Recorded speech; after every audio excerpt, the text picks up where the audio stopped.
역대상 29장. 다윗이 온 회중에게 말하였다. 하나님께서 유일하게 선택하신 나의 아들 솔로몬은 아직 어리고 경험도 부족합니다. 그런데 이 공사는 너무나 큽니다. 이 성전은 사람의 집이 아니고 주 하나님의 성전이기 때문입니다. 나는 온 힘을 기울여 내 하나님의 성전을 지으려고 준비하였습니다. 곧 금기구들을 만들 금과 은기구들을 만들 은과 동기구들을 만들 동과 철기구들을 만들 철과 목재기구들을 만들 목재와 만호와 박을 보석과 꾸밀 보석과 여러 색깔의 돌과 그 밖에 여러 보석과 대리석을 많이 준비하였습니다. 또 내가 하나님의 성전을 사모함으로 내가 성전을 지으려고 준비한 이 모든 것 밖에 나에게 있는 금과 은도 내 하나님의 성전을 짓는 데에 바쳤습니다. 오빌에 금 3,000달란트와 정련된 은 7,000달란트를 바쳐 성전의 벽을 입히며 금기구와 은기구를 만들며 기술공이 손으로 만드는 모든 일에 쓰게 하였습니다. 오늘 기꺼이 주님께 예물을 바칠 분은 안 계십니까? 그러자 각 가문의 장들과 이스라엘 각 지파의 족장과 천부장과 백부장과 왕실 업무 관리자들이 기꺼이 바쳤다. 그들이 하나님의 성전 건축에 쓰도록 금 5,000달란트와 금 10,000다릿과 은 10,000달란트와 동 18,000달란트와 쇠 100,000달란트를 바쳤다. 또 보석이 있는 사람은 저마다 게르손 사람 여이엘이 관리하는 주님의 성전 곳간에 가져다 바쳤다. 그들이 기꺼이 주님께 예물을 바쳤으므로 그들이 이렇게 기꺼이 바치게 된 것을 백성도 기뻐하고 다윗 왕도 크게 기뻐하였다. 그래서 다윗이 온 회중 앞에서 주님을 찬양하였다. 주 우리 조상 이스라엘의 하나님, 길이길이 찬양을 받아주십시오. 주님, 위대함과 능력과 영광과 승리와 존귀가 모두 주님의 것입니다. 하늘과 땅에 있는 모든 것이 다 주님의 것입니다. 그리고 이 나라도 주님의 것입니다. 주님께서는 만물의 머리 되신 분으로 높임을 받아주십시오. 부와 존귀가 주님께로부터 나오고 주님께서 만물을 다스리시며 주님의 손에 권세와 능력이 있으시니 사람이 위대하고 강하게 되는 것도 주님의 손에 달렸습니다. 우리 하나님, 우리가 지금 주님께 감사하고 주님의 영광스러운 이름을 찬양합니다. 제가 무엇이며 저의 백성이 무엇이기에 우리가 이렇듯이 기쁜 마음으로 바칠 힘을 주셨습니까? 모든 것을 주님께서 주셨으므로 우리가 주님의 손에서 받은 것을 주님께 바쳤을 뿐입니다. 주님 앞에서 우리는 우리의 모든 조상처럼 나그네와 임시 거주민에 불과하며 우리가 세상에 사는 날이 마치 그림자와 같아서 의지할 곳이 없습니다. 주 우리 하나님, 우리가 주님의 거룩한 이름을 위하여 주님의 성전을 건축하려고 준비한 이 모든 물건은 다 주님의 손에서 받은 것이니 모두 다 주님의 것입니다. 나의 하나님, 주님께서는 사람의 마음을 헤아리시고 정직한 사람을 두고 기뻐하시는 줄을 제가 압니다. 나는 정직한 마음으로 기꺼이 이 모든 것을 바쳤습니다. 이제 여기에 있는 주님의 백성이 주님께 기꺼이 바치는 것을 보니 저도 마음이 기쁩니다. 주 우리 조상 아브라함과 이삭과 이스라엘의 하나님, 주님의 백성이 마음 가운데 품은 이러한 생각이 언제까지나 계속되도록 지켜주시고 우리의 마음이 항상 주님을 향하게 해주십시오. 또 나의 아들 솔로몬에게 온전한 마음을 주셔서 주님의 계명과 법도와 율례를 지키고 이 모든 일을 할 수 있게 하시며 내가 준비한 것으로 성전을 건축하게 해주십시오. 그리고 다윗은 온 회중에게 주 당신들의 하나님을 찬양하십시오 하고 말하였다. 그러자 온 회중이 조상의 하나님 주님을 찬양하고 주님과 왕에게 무릎을 꿇고 경배하였다. 그 다음날 백성이 주님께 제사를 드리고 또 번제를 드렸다. 수소 1,000마리와 순양 1,000마리와 어린 양 1,000마리와 부어드리는 제물 등의 풍성한 제물로 온 이스라엘을 위하여 제사를 드렸다. 그날에 그들은 주님 앞에서 먹고 마시며 크게 기뻐하였다. 그리고 그들은 다윗의 아들 솔로몬을 다시 왕으로 삼아 그에게 기름을 부어 주님께서 쓰실 지도자가 되게 하고 사독에게 기름을 부어 제사장으로 세웠다. 솔로몬이 그의 아버지 다윗의 뒤를 이어 주님께서 허락하신 왕자에 앉아 왕이 되었다. 그가 잘 다스렸으므로 온 이스라엘이 그에게 순종하였다. 그리고 모든 지도자와 용사와 다윗의 다른 아들들까지도 솔로몬 왕에게 복종하였다.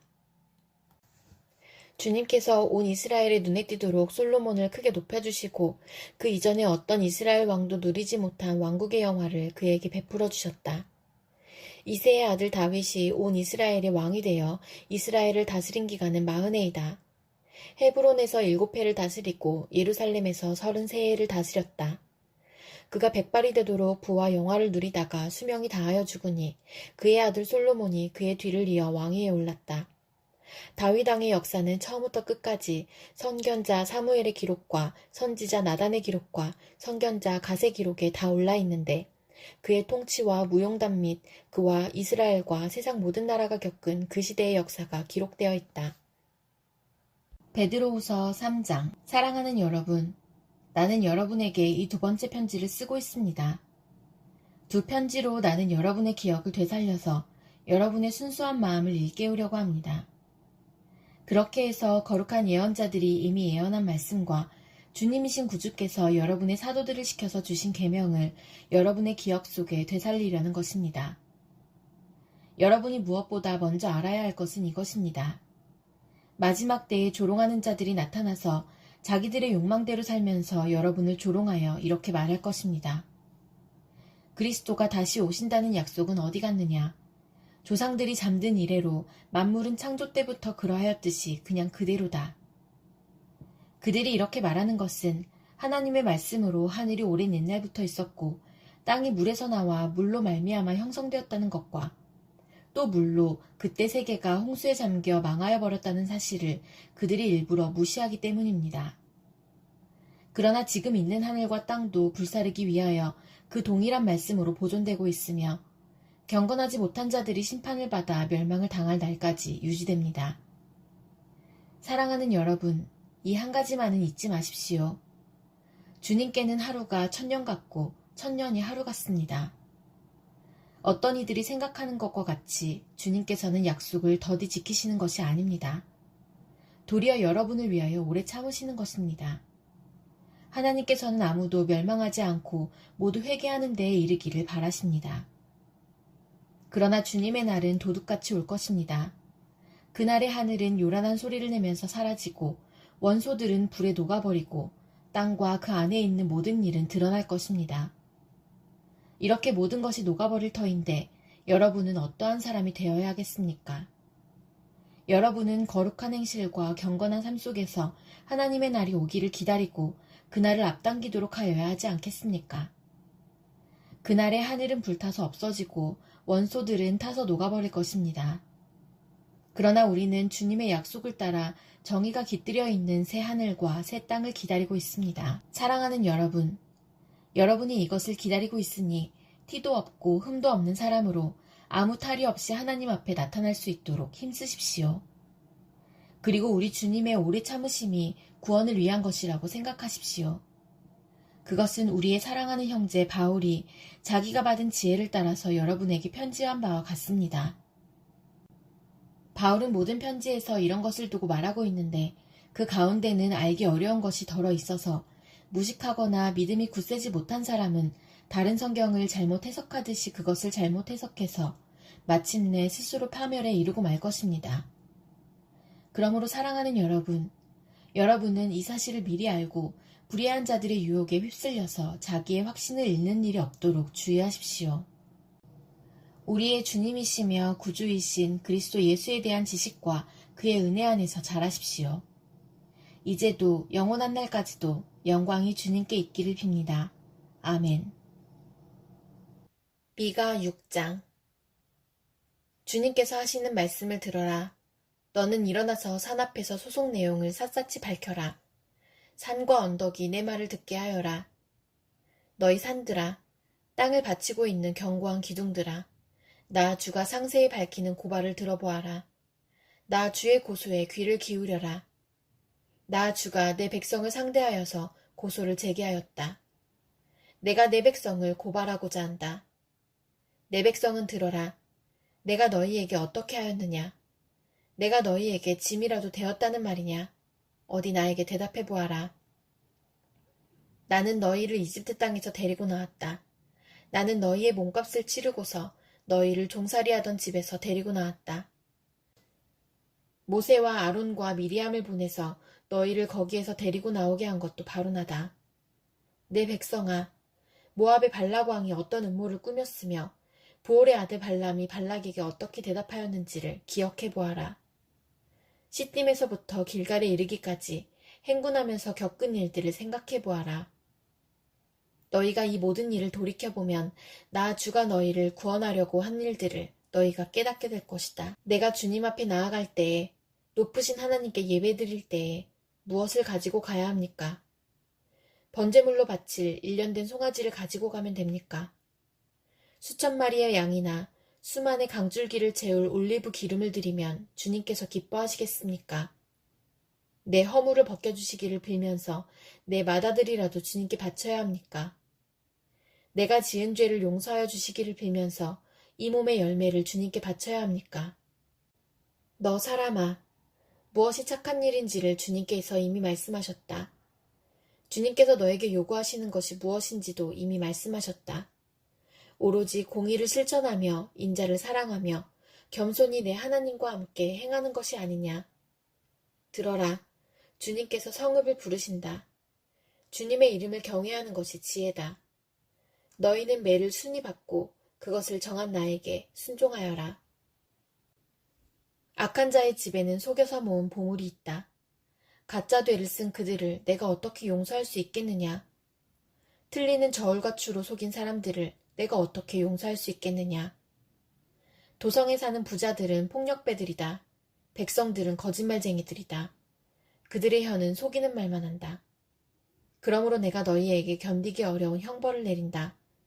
너희가 망하는 것은 너희가 지은 죄 때문이다.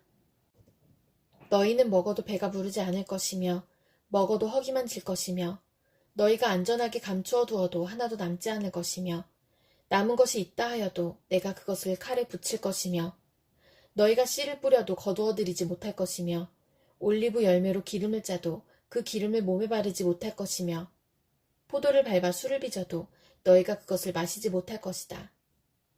너희가 오므리의 율례를 따르고 아합 집의 모든 행위를 본받으며 그들의 전통을 그대로 이어받았으니 내가 너희를 완전히 멸망시키고 너희 백성의 경멸을 받게 하겠다. 너희가 너희 백성의 치욕을 담당할 것이다. 누가복음 15장. 세리들과 죄인들이 모두 예수의 말씀을 들으려고 그에게 가까이 몰려들었다. 바리새파 사람들과 율법학자들은 투덜거리며 말하였다. 이 사람이 죄인들을 맞아들이고 그들과 함께 음식을 먹는구나. 그래서 예수께서는 그들에게 이 비유를 말씀하셨다. 너희 가운데서 어떤 사람이 양 100마리를 가지고 있는데 그 가운데서 한 마리를 잃으면 99마리를 들에 두고 그 잃은 양을 찾을 때까지 찾아다니지 않겠느냐. 찾으면 기뻐하며 자기 어깨에 메고 집으로 돌아와서 벗과 이웃 사람을 불러 모으고 나와 함께 기뻐해 주십시오. 잃었던 내 양을 찾았습니다. 하고 말할 것이다. 내가 너희에게 말한다.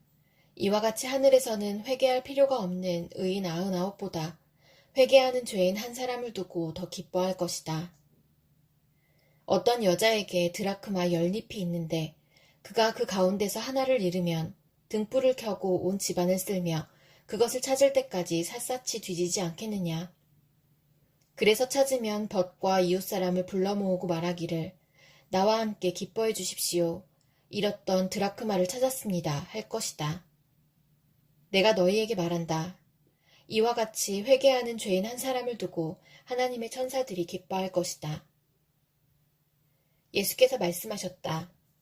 어떤 사람에게 아들이 둘 있는데 작은 아들이 아버지에게 말하기를 아버지, 재산 가운데서 내게 돌아올 몫을 내게 주십시오 하였다.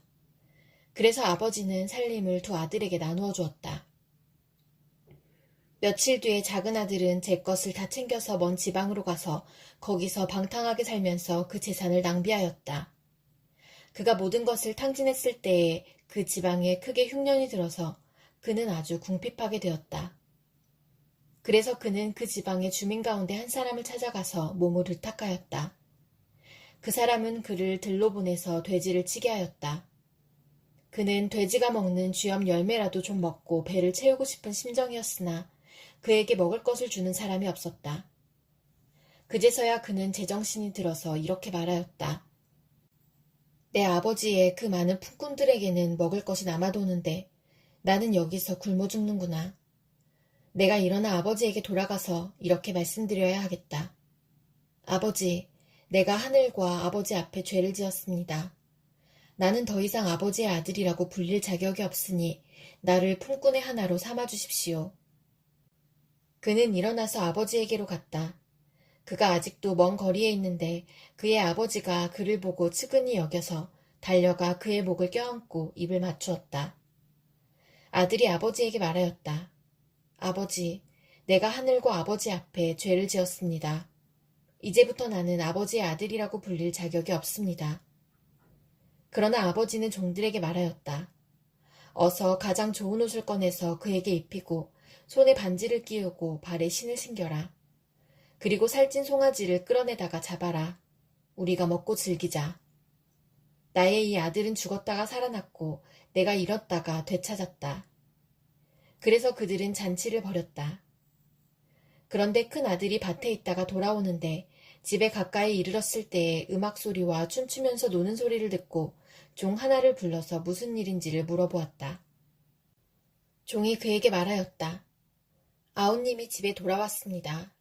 건강한 몸으로 돌아온 것을 반겨서 주인 어른께서 살찐 송아지를 잡으셨습니다.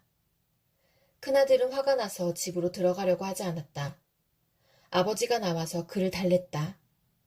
그러나 그는 아버지에게 대답하였다. 나는 이렇게 여러 해를 두고 아버지를 섬기고 있고 아버지의 명령을 한 번도 어긴 일이 없는데 나에게는 친구들과 함께 즐기라고 염소 새끼 한 마리도 주신 일이 없습니다. 그런데 창녀들과 어울려서 아버지의 재산을 다 삼켜버린 이 아들이 오니까 그를 위해서는 살찐 송아지를 잡으셨습니다. 아버지가 그에게 말하였다. 얘야, 너는 늘 나와 함께 있으니 내가 가진 모든 것은 다 내 것이다. 그런데 너의 이 야우는 죽었다가 살아났고 내가 잃었다가 되찾았으니 즐기며 기뻐하는 것이 마땅하다.